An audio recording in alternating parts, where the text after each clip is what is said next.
Here's a little bit more Muscatatuck. Now I'm coming back the different directions, so hopefully you can get an idea of what we're looking at here. I just had Sin up here, just playing around on some of the rubble piles. So I'm gonna get out of here before I get told to leave. Anyway, so there's more. Let's go by the dorms. I can't remember how to get there, but we'll figure it out. We'll just travel along the way, see what we can find. So there's the back part of all of the collapsed buildings. It's pretty cool. You see, you've got a ton of police here already. So it's pretty cool to see everybody. I'm wondering if my friend Mary will be back, and I'll get to see her and all that kind of good stuff. So anyway, I think the dorms are on the other side, and we're gonna head this way and see what we can see.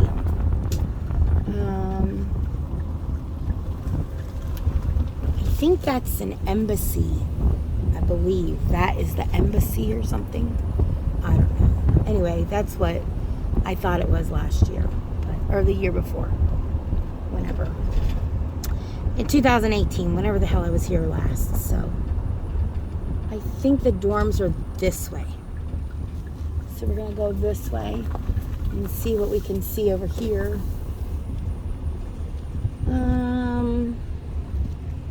Yeah, it's been a hot minute since I've been here, so forgive me. But I think these are the dorms, or some of the dorms right there, which I've decided not to stay in any. I've decided to drive back and forth because I'm about an hour and 30 minutes from here. So that's some of our military there. That's some of our military there.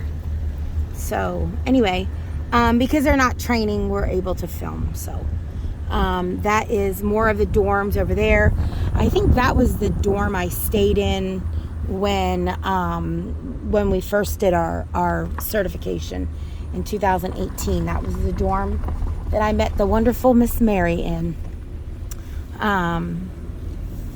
She stayed right across the hall from me. She's an explosives handler in Tennessee. She's a police officer in Tennessee, and she does explosives. A super cool woman.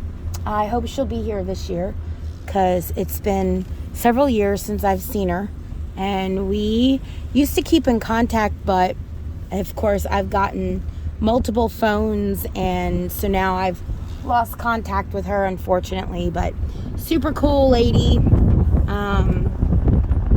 very knowledgeable, shared a bunch of information and everything on how they work explosive dogs and what they do to get explosive dogs ready. And of course it's a little different than what we do in search, but still nonetheless it's scent work. So I'm always interested in to hear that, and I'm going to take you guys down by where we did where Sin and I got certified, down this little road here.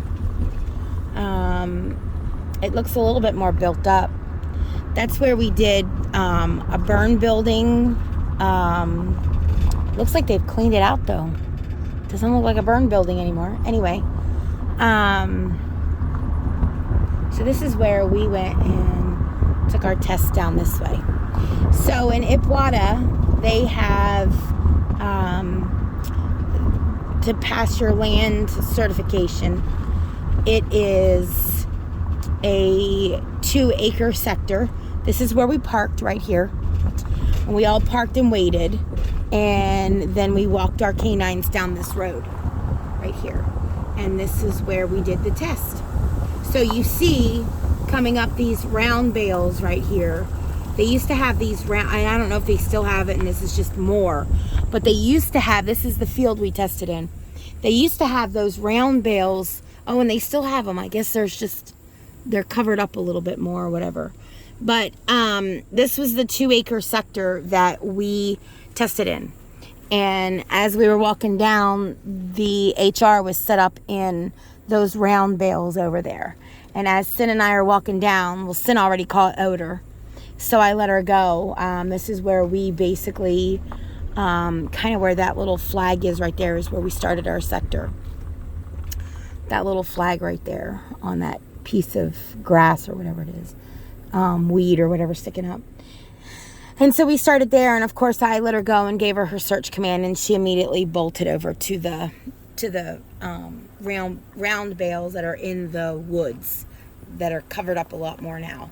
And so then we had a buried problem way out there. And she finished that sector so fast that my master trainer wanted to know who we train with and where did I get that dog. So anyway, it was a good day. We had a really good day, and hopefully we'll have another really good day when we go to certify. So I'm not sure which day that we'll do it because it just depends on how things fall. But I gotta recert for land first, and then I can go on and start testing and recert. I need to recert for crime scene, and I'm gonna try to test and certify for water. The only thing is that I haven't had a whole lot of experience with Sin on a boat, and they are pretty specific on how close they want the canine to indicate and all of that stuff. So anyway, we're gonna train for it and see if we can certify at the end of the week for because you can get on the boat as like every day and go out and train every day while you're here, and then just test at the end. So I want to knock out our land, and I'm thinking that they've got crime scene, but I didn't see that on the list that they're offering crime scene right now. And I don't know if it's because we just weren't offered the areas that we need, because crime scene consists of 6 or 7 components, scenarios that you have to test for. So I don't know if we just didn't get those areas or what, but because we are, this time around, we are training with or sharing the base with the Army. So I think that we're probably more secondary on that. So we'll see what happens. I'm gonna go over and watch the Grand Rapids police. They look like they're all getting ready to go over and do some apprehension work. So anyway, I'm going to go over and watch that because you know how I like that. You know, I like the bite work stuff, you know. So I'm going to go over and watch that, check that out for a little bit and see what they've got going on. So